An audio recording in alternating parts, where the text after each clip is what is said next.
तो फिर से आज के क्लास में हम लोग क्लास 10th का सब्जेक्ट ज्योग्राफी पढ़ने वाले हैं और ये इकाई 1 का पार्ट 29 है, यानी कि भाग 29 है और चैप्टर का नाम है भारत संसाधन एवं उपयोग और इसका हम लोग पढ़ रहे हैं सेक्शन ग वन एवं वन्य प्राणी संसाधन। जैसा कि कल के क्लास में हम लोगों ने इन सीटू एक्स सीटू इस सब के बारे में पढ़ चुके हैं। आज का हमारा जो टॉपिक है वो ये है कि वन्य प्राणियों के संरक्षण के लिए संरक्षित क्षेत्रों में, मतलब कि जो भी जंगल में रहने वाले जीव हैं तो उनके सुरक्षा के लिए, उनको बचाने के लिए सरकार ने किस किस और कौन कौन से वनों का निर्माण की है जिससे वन्य जीवों को बचाया जा सकता है। तो उसमें आता है 3, जिसमें सबसे पहला आता है राष्ट्रीय उद्यान। क्या आता है? दूसरा है विहार या अभयारण्य।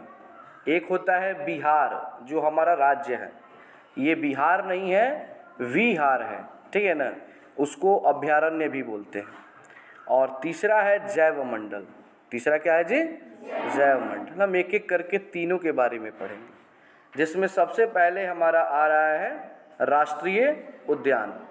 देखिए, राष्ट्रीय उद्यान जिसको अंग्रेजी में हम लोग कहते हैं नेशनल पार्क। क्या बोलते हैं? National park. ऐसे पार्कों का उद्देश्य वन्य प्राणियों के प्राकृतिक आवास में वृद्धि एवं प्रजनन की परिस्थितियों को तैयार करना है।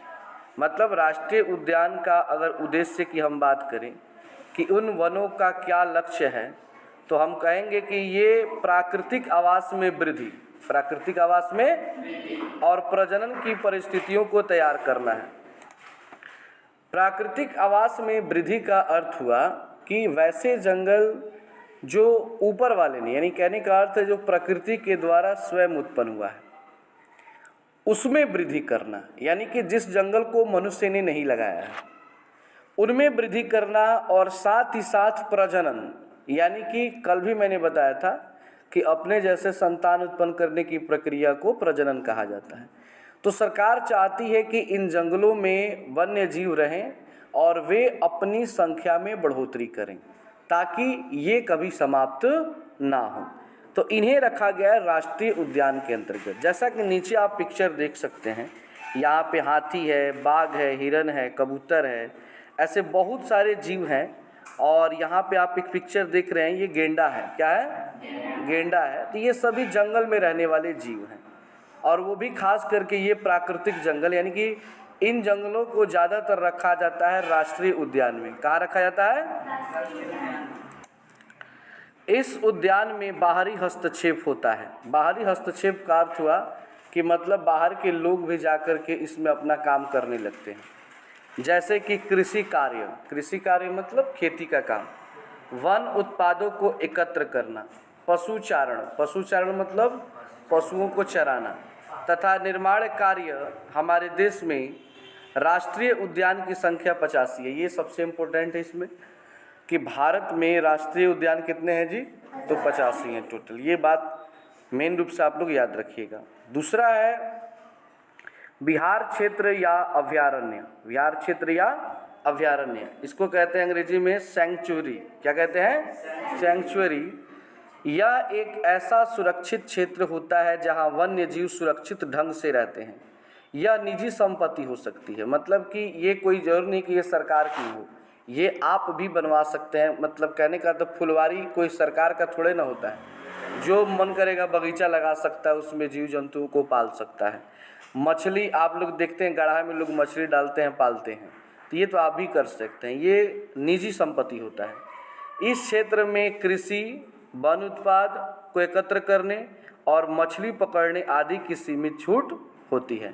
मतलब कि आप इसमें खेती कर सकते हैं, वनों में जो भी लकड़ियाँ मिलती हैं आप उसका यूज कर सकते हैं, और साथ ही साथ आप अगर मछली पालन करते हैं तो आप मछली का भी यूज कर सकते हैं। जैसे कि यहाँ आप चित्र देख सकते हैं कि यहाँ पे एक लड़की है जो क्या कर रही है, इतने बड़े मछली को मार रही है तीर धनुष से।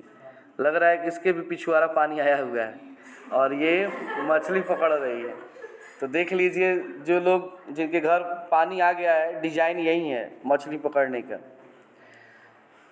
वन्य जीवों के स्वाभाविक जैविक क्रियाएं जैसे घोंसला बनाना, जोड़ा बनाना, अंडे या बच्चे सेवना आदि पर बाधा पहुंचाने पर मालिकाना अधिकार को सीमित किया जा सकता है।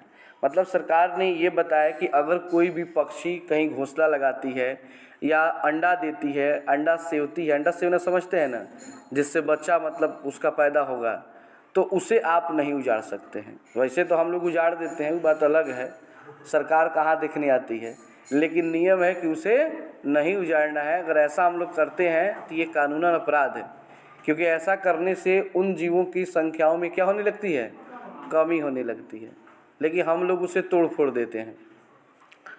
और बात कर लें तो भारत में इनकी संख्या कितनी है, 448 है। ये याद रखिएगा कि भारत में अभयारण्य या विहारों की संख्या कितनी है, 448 है। बिहार में बेगूसराय का कांवर झील, बेगूसराय का कौन सा झील, कांवर झील, और दरभंगा का कुशेश्वर इसके लिए चिन्हित किया गया है। यानी बेगूसराय एक ज़िला है, बड़ा सा ज़िला है, वहाँ पे दो, एक है कांवर झील और एक है कुशेश्वर जो दरभंगा में पड़ता है। इन जगहों पे क्या है, बिहार के अभयारण्य हैं, बिहार के अभयारण्य हैं। और तीसरा आता है जैव मंडल। देखिए जैव मंडल का यहाँ पे एक पिक्चर देख सकते हैं। वायुमंडल, जल मंडल और स्थल मंडल, 3 मंडल मिलकर बनता है क्या, जैव मंडल। यानी कि आकाश, पानी और जमीन, इन तीनों को मिला दिया जाता है, उसी को क्या बोलते हैं, जैव मंडल बोलते हैं। यह वह क्षेत्र है जहां प्राथमिकता के आधार पर जैव विविधता के संरक्षण के कार्यक्रम चलाए जाते हैं। इन क्षेत्रों में जैव विविधता के आनुवांशिकी विविधता के रूप में संरक्षित कार्यक्रम चलाया जाता है। विश्व के 65 देशों में, कितने देशों में, 65 देशों में करीब 243 सुरक्षित जैव मंडल क्षेत्र हैं। मतलब पूरी दुनिया में 65 को देश में मात्र कितना जैव मंडल है, और भारत में बात किया जाए तो उसमें कितना है, 14 है। तो ये भी याद रखना है कि भारत में जैव मंडलों की संख्या कितनी है, 14 है। आगे है भारत सरकार के पर्यावरण एवं वन मंत्रालय के वार्षिक रिपोर्ट 2004-05 के अनुसार राष्ट्रीय उद्यान, विहार एवं जैव मंडलों की सूची तालिका 2 में प्रमुख राष्ट्रीय उद्यानों, विहारों एवं जैव मंडल क्षेत्रों को दर्शाया गया। आपके किताब में कुछ चार्ट दिया है, देख लीजिए पीछे, उसमें दिया गया है कि कौन कौन सा राष्ट्रीय उद्यान है, कौन कौन सा विहार है, कौन कौन सा जैव मंडल है। उन सारे चीज़ों का 2-3 पेज में तालिका दिया होगा, आप लोग अपने बुक में देख सकते हैं। उसके बाद आता है प्रजनन केंद्र। तो प्रजनन के बारे में आप लोगों को पता है कि मतलब अपने जैसे संतान उत्पन्न करने की प्रक्रिया को क्या कहते हैं, प्रजनन कहते हैं। तो सरकार ने कहीं कहीं पे जीवों के प्रजनन के लिए जंगल बनाया है कि उसमें जीव रहेंगे और क्या करेंगे, प्रजनन करेंगे, अपने जैसे जीव की उत्पत्ति करेंगे ताकि उनकी संख्या में बढ़ोतरी हो सके। प्रतिकूल परिस्थितियों में जीवों के प्रजनन दर में कमी आती है। यानी कि जब परिस्थिति प्रतिकूल हो, देखिए एक होता है अनुकूल और एक होता है प्रतिकूल। अनुकूल मतलब होता है सही और प्रतिकूल मतलब होता है गलत। यानी कि मान लीजिए कि अभी गर्मी का मौसम है तो आप गर्मी से बेचैन हैं, अभी बरसात हो तो बरसात से बेचैन हो जाएंगे, और ठंडी पड़े तो ठंडी से बेचैन हो जाएंगे। यानी किसी की भी मात्रा जब बढ़ जाएगी तो उससे व्यक्ति परेशान हो जाता है। तो प्रतिकूल परिस्थिति का अर्थ हुआ कि आज जंगल लगातार कट रहे हैं, तो ये जंगली जीवों के लिए क्या है, प्रतिकूल परिस्थिति है। उस परिस्थिति में प्रजनन की दर में क्या आ गई है, कमी आ गई है। प्रजनन की दर में क्या हो गई है, कमी हो गई है। ऐसी कई प्रजातियां हैं जिनकी प्रजनन दर कम होने के कारण संकटग्रस्त सूची में शामिल है। इसलिए जीवों के लिए प्रजनन केंद्र की सुविधा विकसित होनी चाहिए। हमारे देश में मध्य प्रदेश में पर्यावरण परिवर्तन के कारण घड़ियालों की संख्या में भारी कमी हो गई है।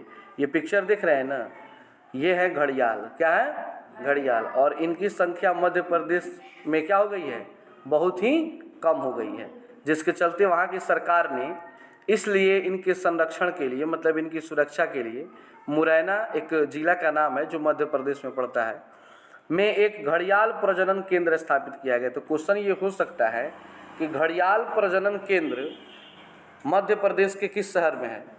तो आप कहेंगे मुरैना। यह भी कह सकता है कि घड़ियाल प्रजनन केंद्र भारत के किस राज्य में स्थापित किया गया है? तो मध्य प्रदेश। कहाँ पर? और वहाँ के मुख्यमंत्री कौन है? शिवराज सिंह चौहान। इसी प्रकार उड़ीसा के नंदनकानन में उजले बाघ का प्रजनन केंद्र स्थापित किया है। उजला बाघ देखे हैं? ये देख लीजिए, वाइट कलर का बाघ होगा, ठीक है ना। ज़्यादातर आप लोग ये बाघ देखे होंगे फोटो वोटो में भी, क्योंकि ये बाघ अभी बचे हुए हैं, लेकिन इन बाघों की संख्या बहुत ही कम हो गई है, लगभग ना के बराबर हो गई है। इसलिए शायद ये बाघ का पिक्चर भी आपको जल्दी दिखाई नहीं देता होगा। तो यहाँ पे उड़ीसा में एक जगह है नंदनकानन, वहाँ पर उजले बाघ का प्रजनन केंद्र स्थापित किया गया है कि उनकी संख्या क्या हो जाए? बढ़ जाए। इनकी संख्या तो है, इनकी भी कम है लेकिन इनकी संख्या बहुत ही कम हो गई है। आगे है शिकार पर रोक। शिकार तो समझते ही हैं कि जंगल में जाकर के जीवों की हत्या करना ही क्या कहलाता है? शिकार कहलाता है। वन्य प्राणियों के ह्रास मतलब होता है कमी। ह्रास का एक प्रमुख कारण इनका शिकार एवं इन्हें विभिन्न उद्देश्यों के लिए फंसाना है। इनका आर्थिक महत्व होने के कारण इनका दोहन होता है। यद्यपि फंसाना, शिकार करना, व्यापार करना कानूनी रूप से वर्जित है। वर्जित मतलब होता है मना है, मतलब ना तो आप किसी जीव को जाल में फंसा सकते हैं, ना उसका शिकार कर सकते हैं और ना ही उसका व्यापार कर सकते हैं। ये सारे चीज़ पे बैन लगा हुआ है, लेकिन बैन लगता है सरकार के द्वारा, लोग अपना आदत नहीं छोड़ते हैं। दारू पर भी बैन लगा हुआ है, लेकिन क्या लोग छोड़ दिए हैं उसको? जिस पे बैन लगता है वो थोड़ा और ज़्यादा होने लगता है। किंतु स्थानीय, राज्य एवं अंतर्राष्ट्रीय स्तर पर इनकी कालाबाजारी और तस्करी हो रही है। तस्करी मतलब होता है एक जगह से दूसरी जगह किसी चीज़ को जब हम चुरा करके भेजते हैं तो उसको क्या बोलते हैं? तस्करी। जैसे गांजा का नाम सुने हैं? लोग कहते हैं गांजा लाते हैं, तो उसको तस्करी का काम कहते हैं। जिसके कारण वन्य जीव का तेजी से दोहन हो रहा है। इस पर सरकार द्वारा सख्त कानूनी कार्रवाई भी की जा रही है। स्वयंसेवी संस्थाओं को भी आगे लाया जा रहा है। स्वयंसेवी संस्था मतलब ये सरकारी नहीं होता है, प्राइवेट होता है, जिसको एनजीओ बोलते हैं। ये सब भी काम कर रही है कि किसी भी जीव का कालाबाजारी न हो, उनको मारा न जाए, और स्थानीय जनता में जागरूकता लाने की भी ज़रूरत है। देखिए, केवल सरकार ही प्रयास करेगी तो काम नहीं चलेगा। किसी भी काम को सफल होने के लिए हम सभी को भी सही होना पड़ता है। जैसे कि मान लीजिए कि हमारे गांव में एक रोड बना है, सरकार रोड बनवा देगी, लेकिन उस रोड को सुरक्षित रखने का काम हमारा है। क्या आकर के कोई भी सरकार उस रोड को बैठ के दिन भर देखेगी कौन कहाँ टूट रहा है, कौन किसको तोड़ रहा है? उसका ये काम नहीं है। अब आपका फर्ज बनता है कि आप उसे कैसे बचा के रखते हैं। अब आप उसे साफ़ सुथरा रखते हैं कि वहीं पे अगल बगल पूरा कार्बन डाइऑक्साइड छीट देते हैं, ये आपके ऊपर डिपेंड करता है। वो लुत्ती लेकर, डंडा लेकर थोड़े ना बैठे रहेगी सरकार कि तुम रोड पर मत बैठो, ये तो आपका फर्ज न है। तो देखिए, सरकार पेड़ लगाती है रोड के किनारे किनारे, अब आप उसे तोड़ करके फेंक दीजिए, उसमें वो क्या आप करेंगे? तो हमारा भी दायित्व बनता है कि हम भी उसे बचा करके रखें। बिहार, अब देखिए, बिहार के दरभंगा जिला का कुशेश्वर स्थान अभ्यारण्य एक अच्छा उदाहरण है, जहां प्रवासी पक्षियों के शिकार एवं व्यापार पर रोकथाम के लिए स्थानीय नागरिकों के सहयोग से जन जागरण के कार्यक्रम चलाए गए हैं। अभी जो कुशेश्वर की बात हुई, दरभंगा जिला में जो पड़ता है, तो वहाँ पे लोग इतना जागरूक है ना कि आप किसी पक्षी का शिकार नहीं कर सकते हैं। ये मैना मैनी कबूतर का शिकार करके आप खा नहीं सकते हैं। वहाँ के लोग ही इस पर प्रतिबंध लगाए हैं, तो वहाँ पे वो कार्यक्रम सफल है। तो जिस काम में जब तक लोग ही सफल नहीं होंगे, लोग प्रयास नहीं करेंगे, सरकार चाहे जितना प्रयास कर ले वो सफल हो ही नहीं सकता है। नल जल सरकार लगाई है कि सभी को शुद्ध पानी मिले, लेकिन हम उसका इतना ना गलत तरीक़ा से यूज कर देते हैं कि वो फेल कर जाता है। सरकार बांध पर बोरा लगवा रही है कि बांध बचे, और हम जाते हैं तो उसमें से रसरी काट के लेकर चले जाते हैं, उसमें से बोरा चुरा करके लेकर चले जाते हैं, तो फिर वो कैसे सफल हो सकता है? सरकार कह रही है कि स्वच्छ भारत अभियान चलाइए, और रोड पर आप निकल जाइए तो गलती से लात इधर पड़ गया तो पच दे ले लेंगे, ठीक है ना, और लगेगा कि ऑप्टन लगा के घूम रहे हैं। जिला प्रशासन के सहयोग से स्थानीय यूनेस्को क्लब द्वारा पक्षियों के शिकार पर प्रतिबंध लगाया गया है, जिसके अच्छे परिणाम प्राप्त हुए हैं। जिला प्रशासन द्वारा इसके लिए वहाँ एक वॉच टावर का निर्माण कराया गया है। वॉच टावर मतलब एक बड़ा सा टावर बना दिया गया है, और वहाँ से हमेशा एक आदमी का ड्यूटी रहता है कि वो देखता रहता है कि कोई कहीं पे पक्षियों का शिकार तो नहीं कर रहा है। तो देखिए, सरकार प्रयास करे, प्रशासन प्रयास करे और साथ ही साथ हम लोग भी मिलजुल कर सरकार का साथ दें, तो ऐसा नहीं है कि कोई भी काम हम करें तो वो सफल ना हो।